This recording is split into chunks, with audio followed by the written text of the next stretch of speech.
చాణక్య నీకు అన్నయ్య అయితే దివ్యకు భర్తమ్మా. చాణక్య తన పంచి ప్రాణాలు, తన పసుపు గుంకాలు. నీకెంత బాధ ఉందో దివ్యకు అంతకు రెట్టింపు బాధ ఉంటుంది. ఎంత బాధ ఉంటే ఏం లాభం? పొట్టన పెట్టుకుందిగా. పోయిన మా అన్నయ్యను తిరిగి తీసుకొస్తుందా? చెప్పండి. భర్త చనిపోవాలని ఏ భార్య కోరుకుంటుందమ్మా? తన తలరాతలా ఉంటే తనేం చేస్తుంది? ఇప్పుడు మనమే కదమ్మా తనకు ఆధారం. అవునమ్మా, కావాలంటే మేము ఇల్లు వదిలి వెళ్ళిపోతాం. దివ్య ఈ ఇంట్లోనే ఉండాలి. వాళ్ళ అమ్మ కూడా అంతేనమ్మా. శాపంతో చనిపోయింది అనుకున్నా, కానీ 7 ఏళ్ల పాటు గతం మర్చిపోయి అనాథలా అజ్ఞాతంలో బ్రతికింది. ఇప్పుడు దివ్యకు ఆ పరిస్థితి వచ్చింది.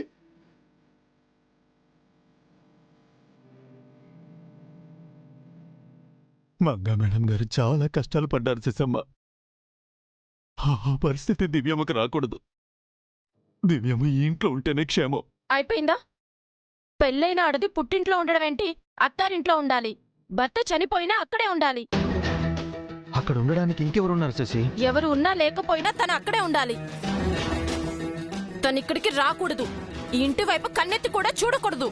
శశి, అవును, తను మళ్ళీ ఇంటి గడప తొక్కకూడదు. ఈ ఇంటికి తనకి ఏ సంబంధం ఉండకూడదు. తను ఈ ఇంటిని పూర్తిగా మర్చిపోవాలి. తనని కూడా మీరందరూ మర్చిపోవాలి. తన పేరు కూడా ఇంట్లో వినిపించకూడదు.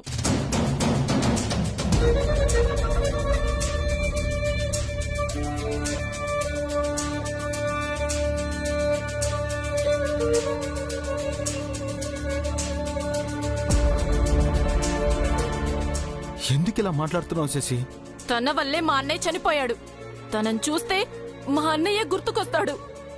మా అన్నయ్య ప్రాణాలు తీసింది ఇంట్లో ఉండకూడదు.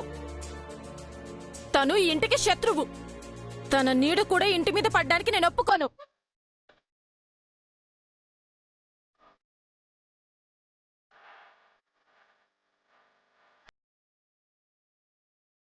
ఇప్పుడే చెప్తున్నాను. ఇప్పుడే తనతో తెగదంపులు చేసుకోండి. మా అన్నయ్యతో పాటు తను కూడా చచ్చిపోయింది అనుకోండి.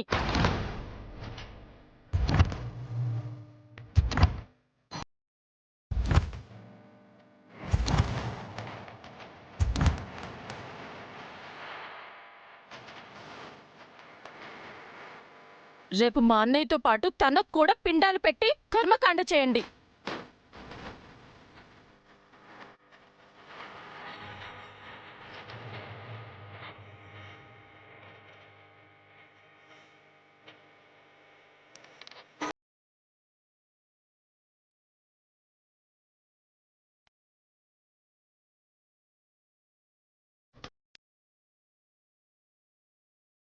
ఈ ఇంటి కోడలుగా చెప్తున్నా. నా మాట ఎవరు కాదన్నా సరే నా శవాన్ని చూస్తారు. ఆ గోడపై ఇంకో కోడలి ఫోటో ఉంటుంది. శాపం రిపీట్ అవుతుంది.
ఈ 7 సంవత్సరాలుగా మీరు ఈ ప్యాంప్లెట్స్ ఇస్తున్నారు. వీటిని న్యూస్ పేపర్లో పెట్టి ఇంటింటికి చేరవేస్తున్నాం. కానీ ఈవిడ ఆచూకీ మాత్రం దొరకలేదు. మా దివ్యమ్మ దొరికే వరకు ఈ ప్రయత్నం ఆగదు. ఇలా ప్రయత్నించే బదులు టీవీలో పబ్లిసిటీ చేస్తే త్వరగా దొరుకుతుంది సార్. అలా చేస్తే అందరికీ తెలిసిపోతుంది. ఆవిడికి కూడా తెలిసిపోతుంది. ఎప్పటికీ మాకు దొరకరు. అందుకే ఇలా ప్రయత్నిస్తున్నాం. మేము వెతుకుతున్నట్టు ఆవిడకి తెలియకుండా ఉండడానికి ఈ రకంగా వెతుకుతున్నాం. ఆవిడ ఇంటి నుంచి కోపంతో వెళ్ళిపోయిందో లేక బాధతో వెళ్ళిపోయిందో 7 సంవత్సరాలుగా వెనక్కి రాలేదంటే అసలు బతుకుందో లేదో.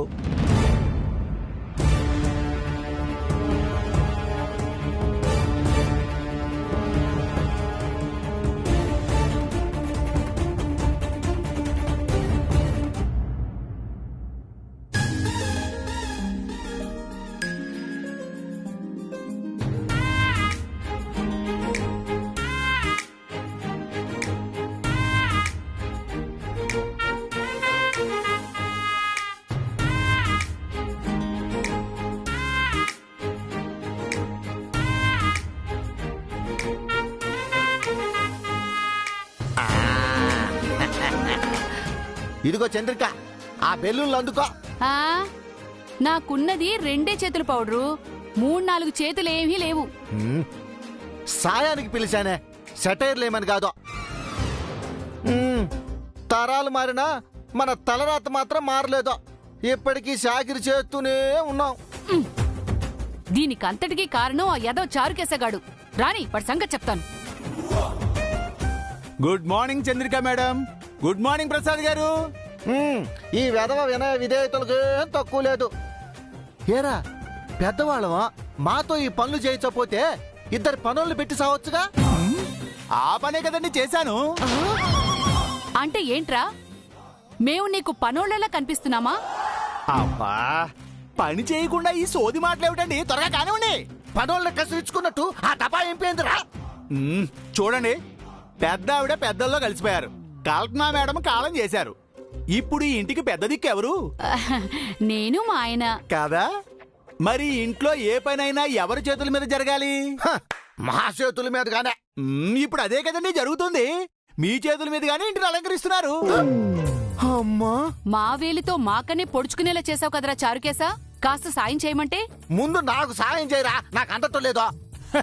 అది అందాలి అంటే ఆ మెట్లు ఎక్కాలండి, ఈ మెట్లు కాదు. అంతేగాని నువ్వైతే కట్టనంటావు. ఎవరి ఫైన్ వాళ్లే కట్టుకోవాలి. దరిద్రుడా.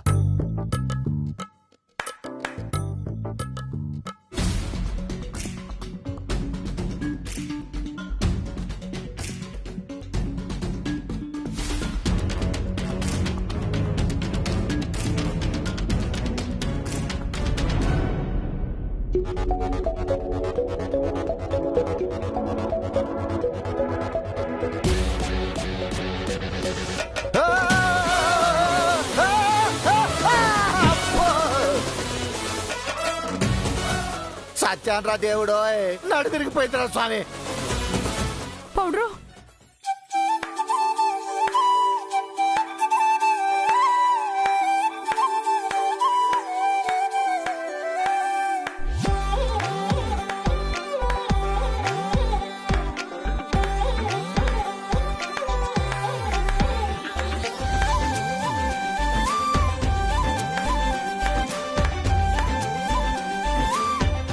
భలే భలే పౌడర్ తాతయ్య కింద పడ్డారు.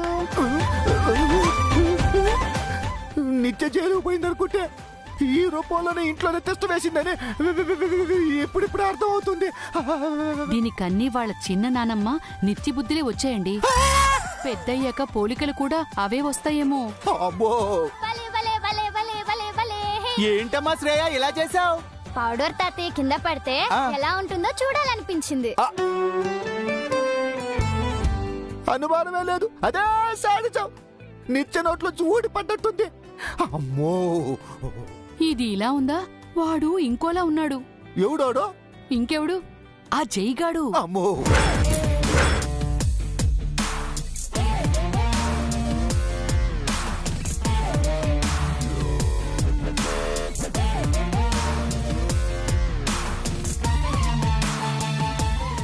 చూడు, అచ్చం వాళ్ళ తాత జైలాగే దిగిపోయాడు. జైలాగే దిగుతున్నాడు. నిజమేనే. వీడికి జైకి ఏ చిన్న తేడా కూడా లేదు. ఆ తాతను మించిన మనవడవుతాడేమో ఈడు.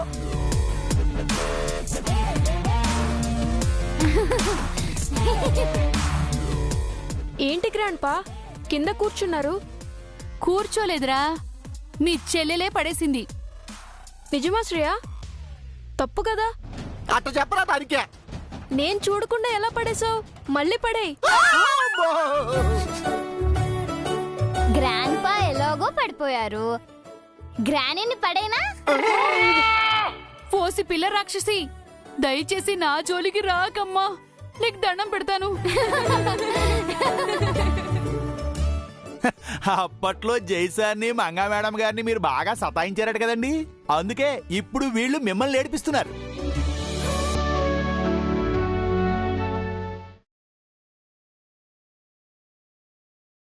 జై శ్రేయ, పదండి బ్రేక్ఫాస్ట్ చేద్దరు. బ్రేక్ఫాస్ట్ తర్వాత మామ్, డాడీ ఎక్కడా? కేక్ కట్ చేయాలి. ఈ 7 ఏళ్ళగా కట్ చేయని కేకు ఈ ఏడు మీ అయ్య కట్ చేస్తారా? ఎందుకు వచ్చారు? ఎందుకంటే మీ నాన్నతో పాటు మీ మేనత్త కూడా ఈరోజే పుట్టింది. తను లేకుండా పుట్టినరోజు జరుపుకోనని మీ నాన్న మొదటి ఏడాది చెప్పాడు.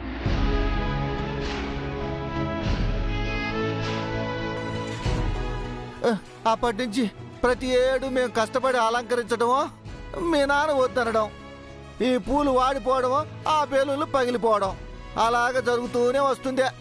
అది తప్ప పుట్టినరోజు మాత్రం జరగటం లేదు. అదేంటి మామ్, ఈరోజు డాడ్ బర్త్డే అని మా స్కూల్లో అందరికీ చెప్పాలనుకున్నాం. అందరికీ చాక్లెట్లు పంచి ఈవినింగ్ పార్టీకి ఇన్వైట్ చేద్దాం అనుకున్నాం. అయితే డాడీ బర్త్డే జరుపుకోరా మామ్? ఈవినింగ్ ఇంటికి రారా? మీ డాడ్ తప్పకుండా వస్తారు. మీ ఫ్రెండ్స్ అందరిని ఇన్వైట్ చేయండి, ఈవినింగ్ పార్టీ చేద్దాం. పదండి, రండి.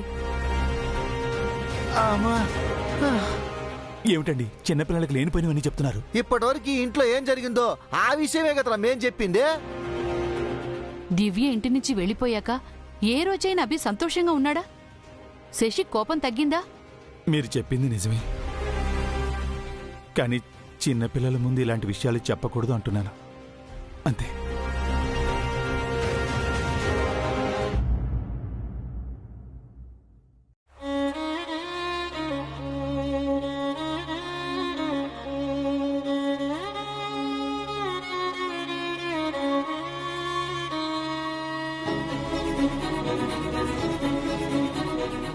ఏవండి, ఈరోజు మీ బర్త్డే అని మర్చిపోయారా? పిల్లలు రెడీ మీకు బర్త్డే విషెస్ చెప్పాలని బ్రేక్ఫాస్ట్ కూడా చేయకుండా వెయిట్ చేస్తున్నారు.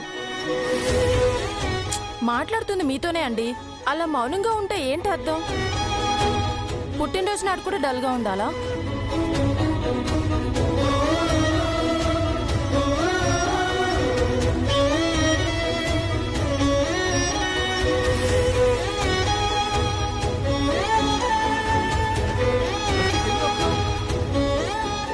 ఈరోజు నా చెల్లెలు దివ్య పుట్టినరోజు కూడా. ఆ విషయం నువ్వు మర్చిపోయావా? మా చిన్నప్పుడు మా నాన్న మా బర్త్డేని గ్రాండ్గా సెలబ్రేట్ చేశారు.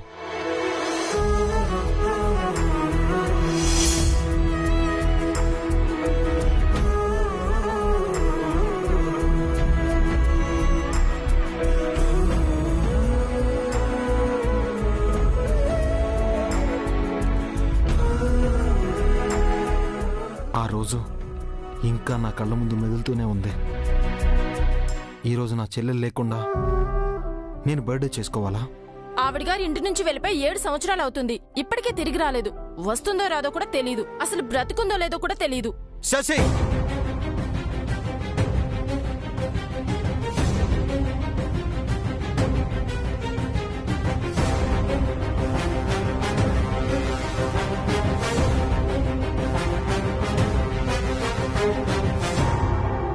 నీకు చాలాసార్లు చెప్పాను నా చెల్లెలి గురించి అలా మాట్లాడొద్దు అని. నేను మీకు ఎన్నోసార్లు చెప్పాను జరిగింది మర్చిపోమని. మర్చిపోవడానికి నా చెల్లెలేం కథ కాదు, నా జీవితం. ఏ, మీ అమ్మా నాన్న చనిపోయారు, వాళ్ళని మర్చిపోయి మీరు బతకట్లేదా? మా అన్నయ్య చనిపోయాడు, నేను బతకట్లేదా? ఉందో లేదో తెలియని మనిషి కోసం మన సంతోషాలని సంబరాల్ని చంపుకోవాలా? నా చెల్లెలు బ్రతికే ఉంది, ఏ రోజుకైనా తిరిగి వస్తుంది. తన కోసం ఎదురు చూసే ఓపిక మీకుందేమో, మాకు లేదు. జరిగిందాన్ని తలుచుకుంటూ బాధపడ్డం మా వల్ల కాదు. వల్ల కాకపోతే వదిలేయ్, నన్ను విసిగించకు. నేను అడుగుతుంది నా కోసం కాదు, పిల్లల కోసం. వాళ్ళ ఫ్రెండ్స్ అందరినీ పిలిచి ఈవినింగ్ బర్త్డే సెలబ్రేట్ చేయాలనుకుంటున్నారు. వాళ్ళని డిసప్పాయింట్ చేయకండి, అర్థం చేసుకోండి. ఫస్ట్ నువ్వు నన్ను అర్థం చేసుకో.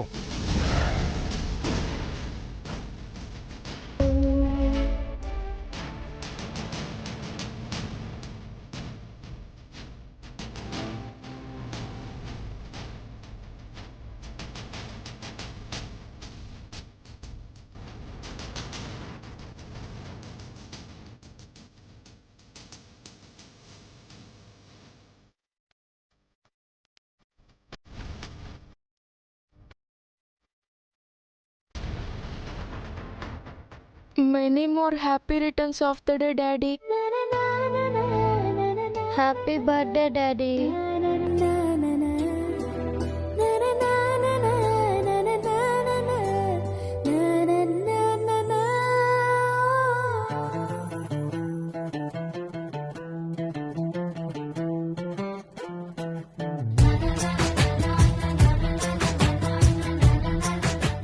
థ్యాంక్ యూ నాన్న.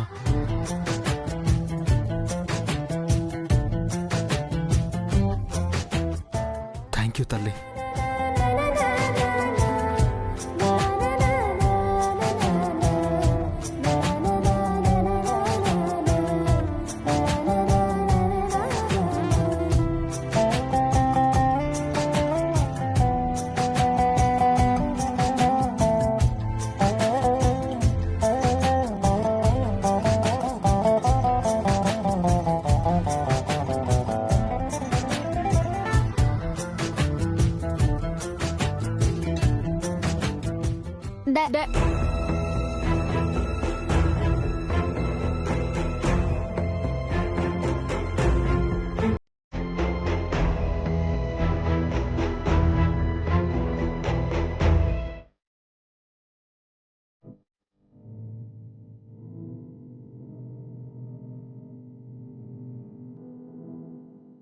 ఏంటి బాబు, మీ పుట్టినరోజు నాడు పిల్లల్ని శశమ్మను బాధ పెడుతున్నారు? నా చెల్లెలు లేకుండా పుట్టినరోజు చేసుకుని నన్ను బాధపడమంటావా చారుకేశా? మన బాధలు పిల్లలకేం తెలుస్తాయి బాబు, వాళ్ళని హ్యాపీగా ఉంచాలి కదా. నిజమే చారుకేశా, నువ్విలా చెప్తుంటే నాన్న గుర్తుకొస్తున్నాడు. మేం ఎవరో తెలియకుండానే నాన్న మాపై ప్రేమ పెంచుకున్నాడు. తాతయ్య ఫోటోకి దండం పెట్టుకోండి.